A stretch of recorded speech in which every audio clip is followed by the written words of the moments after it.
C'est l'heure de votre journal sur Radio Nour présenté par Maël Manomba.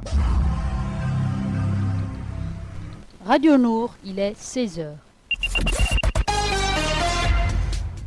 Assalamu alaikum, merci de votre fidélité à nos programmes. Voici les titres du journal. Le gouvernement annonce la création d'un guichet unique pour les investisseurs étrangers. On parlera aussi de l'élection législative partielle du 10 août prochain dans le siège unique du département de l'Ofué-Onoye. C'est à Ibunji dans le Guélolo. L'information, c'est aussi en sport. On parlera du Gabon à la 3e marche du podium. C'est à l'occasion du 48e championnat du monde de Scrabble francophone. 3724, c'est en tonnage et c'est le chiffre de la rédaction. Ensuite, Adiza, déjà dans le studio, nous présentera la page musulmane suivie de l'international avec Ida Ibinga.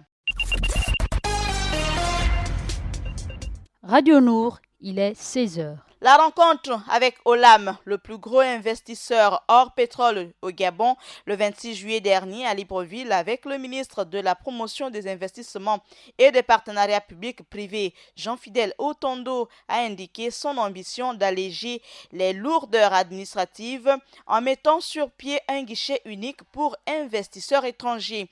Je cite le ministre. Tous les pays vont vers la simplification administrative. C'est un facteur clé dans le développement économique. Fin de citation, explique Jean-Fidèle Otondo à la presse. Rappelons que le groupe Olam représente plus de 80% des investissements étrangers au Gabon.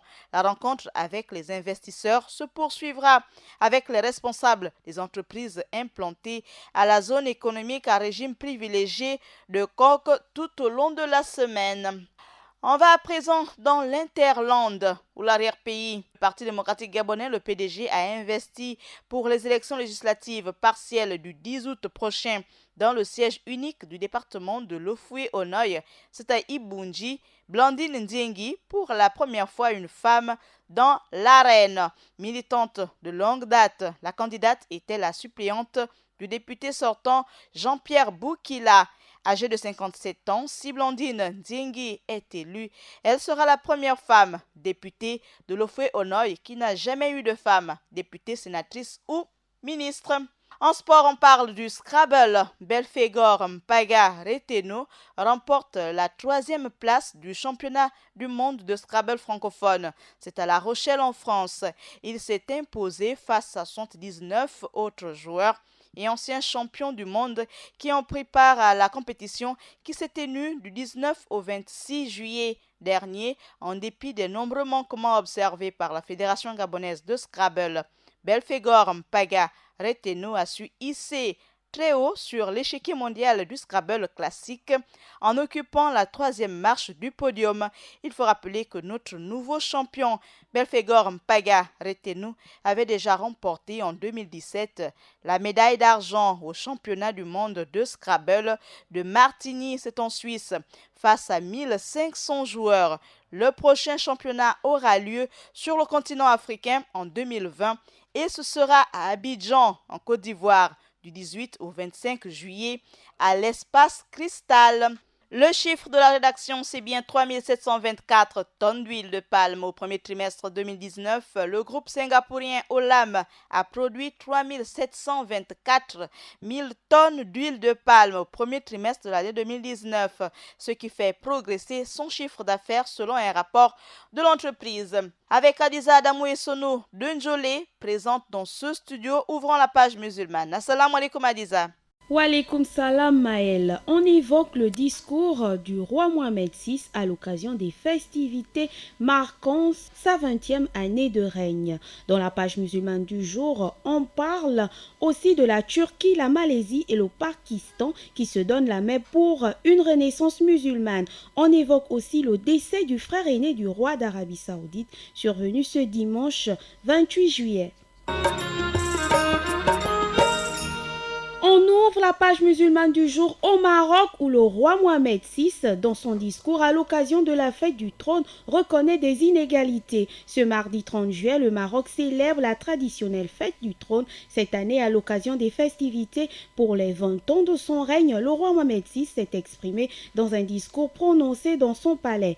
Il salue les progrès de son pays tout en admettant que les répercussions ne sont pas suffisantes sur les Marocains. Mais le monarque a surtout promis des étapes des développements économiques, la poursuite des grands chantiers dans les secteurs comme l'enseignement, la santé, l'agriculture, l'investissement ou encore Maël, le système fiscal.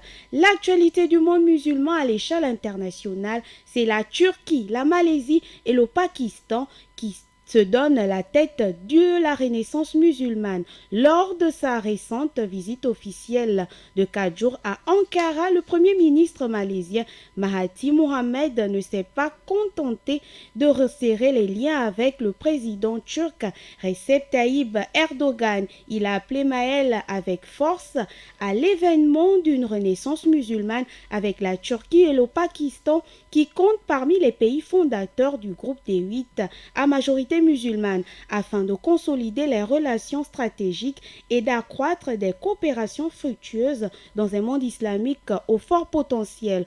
Au cours d'une conférence de presse marquante qui a ravi les experts musulmans présents, Mahathir Mohamed a exhorté que la Malaisie, la Turquie et le Pakistan travaillent main dans la main pour contribuer au développement économique de la Oumma et de l'affranchir de son assujettissement à d'autres pays. Erdogan, quant à lui, a fait l'écho d'unir leurs forces et de conjuguer leurs compétences en vue de favoriser des synergies fédératrices et fécondes. On clôture l'actualité musulmane en Arabie Saoudite avec le décès du frère aîné du roi Salman. L'Arabie Saoudite a enterré ce lundi le prince Bandar Ben Abdelaziz, frère aîné du roi Salman d'Arabie Saoudite, décédé à l'âge de 96 ans. Son Altesse royale Ben Abdelaziz Al Saoud est décédé ce dimanche, avait déclaré le palais royal dans un bref communiqué publié par l'agence de presse SPA. Le palais n'a pas précisé les causes de sa mort, mais les médias locaux ont indiqué qu'il était malade depuis plusieurs années. Le prince Bandar n'a pas été actif politiquement, Maël, mais ses fils, cependant, eux, occupent des postes gouvernementaux clés. Rappelons que le prince Faisal Ben Bandar est le gouverneur de Riyad et le prince Abdallah Ben Bandar est le chef de la garde nationale saoudienne. Après une cérémonie religieuse à la grande mosquée, le grand frère du roi Salman aurait été enterré ce lundi 29 juillet. Voici donc, chers auditeurs, les informations du monde musulman de ce jour. Je vous dis à demain, Inch'Allah, et surtout, merci d'avoir choisi les 95 FM pour vous informer. Nagode, Adiza Adamou, c'est pour dire merci en langue Haoussa. Et pour les 20 ans de règne de Sa Majesté le roi Mohamed VI, retrouvé francophone d'ici et d'ailleurs dans son numéro spécial Maroc, ce sera ce dimanche à 10h, 4 août prochain sur Radio Nord. Assalamu alaikum, Ida Ibinga qui nous parle dans la page internationale de la rencontre Laurent Gbagbo et Henri Konan Bédié à Bruxelles, Boris Johnson en Écosse et l'ex-ministre italien qui intègre l'équipe de Matignon. C'est dans la page internationale. Wa alaikum salam Maël, voici le sommaire de notre actualité internationale. En Côte d'Ivoire, on parle de la rencontre Konan Bédié et Laurent Gbagbo accueillis à Abidjan. Ensuite, en France, l'ex-ministre Ndongozi intègre Matignon. Boris Johnson, quant à lui, effectue sa première visite officielle en Écosse. Enfin, on parle de la Journée internationale de l'amitié célébrée le 30 juillet de chaque année. Le développement des titres, c'est tout de suite. On démarre notre actualité internationale en Afrique. Ils se sont enfin rencontrés, les deux ex-présidents de la Côte d'Ivoire, Henri Konabedi et Laurent Gbagbo se sont retrouvés hier matin à Bruxelles, où réside actuellement le fondateur de la FPI, acquitté par la Cour pénale internationale des accusations de crimes contre l'humanité en janvier dernier. Laurent Gbagbo est contraint de rester à Bruxelles en entendant un éventuel procès en appel, ajoutant que les soutiens des deux camps réagissent favorablement à cette rencontre. Je propose d'écouter la réaction de leurs électeurs. La Côte d'Ivoire a besoin d'être un pays uni et on ne va pas s'attarder sur des choses un peu bizarres comme c'est ce qu'on dit chez nous. On veut quelque chose qui est concret pour que tout le monde soit en paix. Si Bédié et Gbagbo sont rencontrés, c'est un bon départ pour un pays qui sera stable demain. On dit merci à notre confrère Sidi Yassani pour ce reportage. L'actualité, c'est aussi un ancien ministre italien qui rejoint l'équipe du Premier ministre français. Sandro Gozzi est nommé ce mardi à Matignon en tant que chargé de mission aux affaires européennes.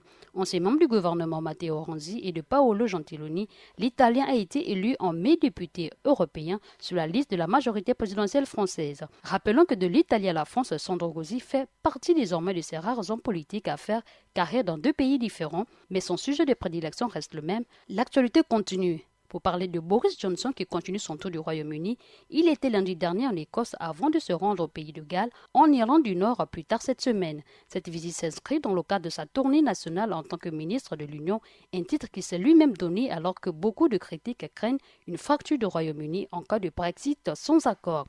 Retenons que pour la première ministre écossaise, la position de Boris Johnson sur le Brexit conduit le pays vers un désastre.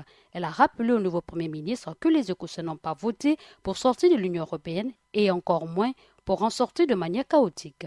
On referme cette actualité internationale pour parler de la Journée internationale de l'amitié célébrée le 30 juillet de chaque année. Proclamée en 2011 par l'Assemblée générale de l'ONU, la Journée internationale de l'amitié rappelle que l'amitié entre les peuples, les pays, les cultures et les individus inspire les efforts de paix et offre l'occasion de jeter les ponts entre communautés. Cette journée définit la culture de la paix comme un ensemble de valeurs, attitudes et de comportements qui reflètent et favorisent la convivialité et le partage. Ces valeurs sont fondées sur des principes de liberté, de justice, de démocratie, des droits de l'homme, de tolérance et de solidarité qui rejettent la violence et inclinent à prévenir les conflits en s'attaquant à leurs causes profondes. Tendre la main vers notre entourage et plus encore vers ceux qui sont hors de nos sacs habituels peuvent contribuer aux transformations fondamentales qui s'imposent d'urgence pour parvenir à une stabilité durable. Pour cette année 2019, l'ONU encourage les gouvernements, les ONG, les individus à organiser toutes sortes d'événements, activités et initiatives qui contribuent aux efforts de la communauté